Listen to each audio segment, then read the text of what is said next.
Hello friends, welcome to Krishna nursing academy.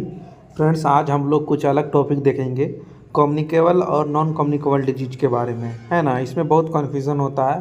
Communicable disease और non communicable disease क्या है, उससे रिलेटेड एक छोटा सा टॉपिक है, हम लोग पढ़ेंगे। नर्सिंग में आप जब कम्युनिटी पढ़ते हैं, बीएससी नर्सिंग कर रहे हैं, जीएनएम कर रहे हैं या एएनएम कर रहे हैं, तो सब में आपको कम्युनिकेबल और नॉन कम्युनिकेबल डिजीज आपको देखने मिलेगा। तो हम लोग आज उसी में अंतर देखेंगे, क्या होता है और कौन कौन सा डिजीज होता है।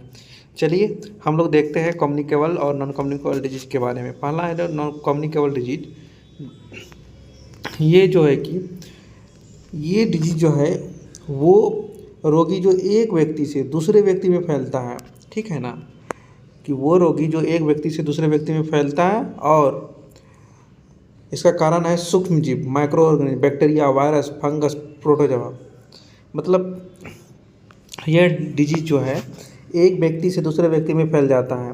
मतलब किसके द्वारा? बैक्टीरिया और वायरस, फंगस के द्वारा, है ना। फैलने का जो तरीका है, किस तरह से फैलता है? हवा, पानी, भोजन, मतलब कीटनाशक आदि सीधे संपर्क में आने से। जो भी व्यक्ति है कांटेक्ट में, एक व्यक्ति है और दूसरा व्यक्ति है, दोनों के कांटेक्ट में आने से जो डिजीज फैलता है, किस एयर के द्वारा, फूड के द्वारा, कीट के द्वारा, मतलब उसको हम लोग क्या बोलेंगे? कम्युनिकेबल डिजीज, ठीक है ना। तो इसका एग्जांपल हम लोग देखते हैं कौन कौन सा इसमें आता है कम्युनिकेबल डिजीज में। जैसे कि आपको पता होगा, टीबी हो गया, टाइफाइड हो गया, कोलेरा हो गया, जो कि वाटर से होता है ना, कोलेरा हो गया, डिप्थीरिया हो गया, ये सारे जो है कि डिजीज आपको कम्युनिकेबल डिजीज़ हैं, ठीक है, कम्युनिकेबल डिजीज़ के अंतर्गत आता है।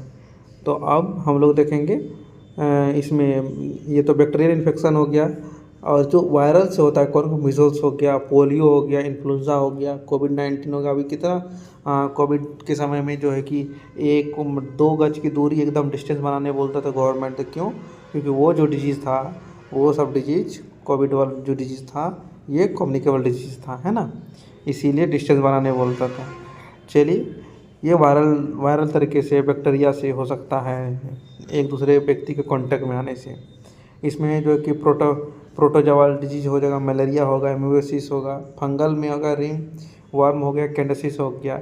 ये सारा जो है कि एग्जांपल है किसका? कम्युनिकेबल डिजीज का, ठीक है। आशा करते होंगे कि आपको ये समझ में आया होगा कम्युनिकेबल डिजीज़, है ना। अब हम लोग देखेंगे नॉन कम्युनिकेबल डिजीज़ के बारे में, इसका उदाहरण और एग्जांपल कौन कौन सा है, ठीक है।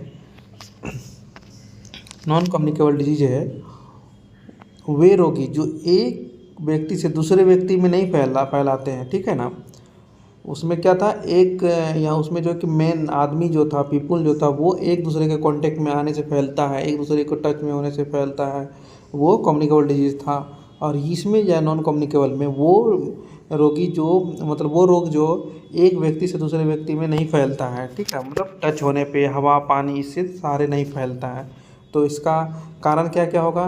काउज़ क्या क्या होगा? इसका कारण होगा क्या? जेनेटिक होगा, जीवन शैली हो गया, खान पान हो गया, पर्यावरण के कारण, मतलब ये सारी फैक्टर के कारण जो डिजीज होगा, आनुवांशिक जेनेटिक्स में हो गया, जो आपके फादर मदर को है या आपके दादा दादी को है, तो वो उसको कोई डिजीज है, जैसे डायबिटिक है या हार्ट डिजीज है, तो उससे रिलेटेड आपको देखने मिले या आपके फैमिली में किसी को देखने मिले, तो उसको जेनेटिक बोलेंगे। एक जनरेशन से दूसरे जनरेशन में जो डिजीज आ जाए, है ना, तो वो नॉन कम्युनिकेबल डिजीज के अंतर्गत कहलाएगा।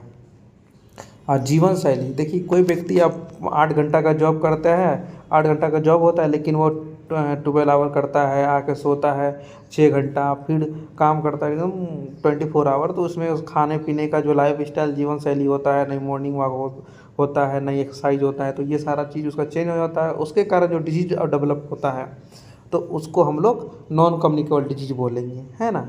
जीवन शैली के और खान पान, कोई व्यक्ति आप देखिए, कोई मरीज है, वो खा रहे हैं एकदम ऑयली फूड खा रहे हैं, स्पाइसी खा रहे हैं, तो खाने पीने के कारण जो सारा मतलब डिजीज होगा जिस व्यक्ति, किसी व्यक्ति में, तो उसको नॉन कम्युनिकेबल डिजीज बोलेंगे।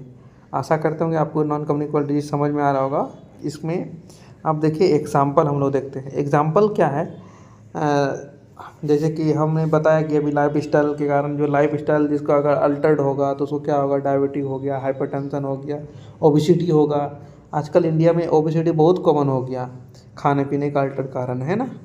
तो और देखिए दूसरा जो है कैंसर से रिलेटेड आपको डिजीज क्या देखने मिलेगा, ब्रेस्ट कैंसर हो गया, लंग्स कैंसर हो गया, ओरल कैंसर हो गया, ये सारा जो है कि नॉन कम्युनिकेबल डिजीज का उदाहरण है ना। और जो किसी की कमी से होने वाला एक जो है कि एनीमिया हो गया, जैसे HB हीमोग्लोबिन कमी से होता है, रिकेट्स हो गया, विटामिन डी है ना, क्वाइटर हो गया, ये सारा जो डिजीज़ है नॉन कम्युनिकेबल डिजीज का उदाहरण है।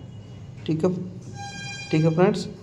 तो फ्रेंड्स आशा करता हूँ कि ये कम्युनिकेबल और नॉन कम्युनिकेबल में अंतर आपको पता चल गया होगा। अगर फ्रेंड्स आपको कृष्ण नर्सिंग एकेडमी की तरफ से जो भी वीडियो पढ़ाया जा रहा है अगर आपको समझ में आता है तो प्लीज़ लाइक और सब्सक्राइब करिए, और आप लोग कमेंट करिए कि आप लोग को कौन सा टॉपिक पढ़ना है, हम उससे रिलेटेड जो है कि ये लाएंगे हम टॉपिक बना करके आप लोग के लिए।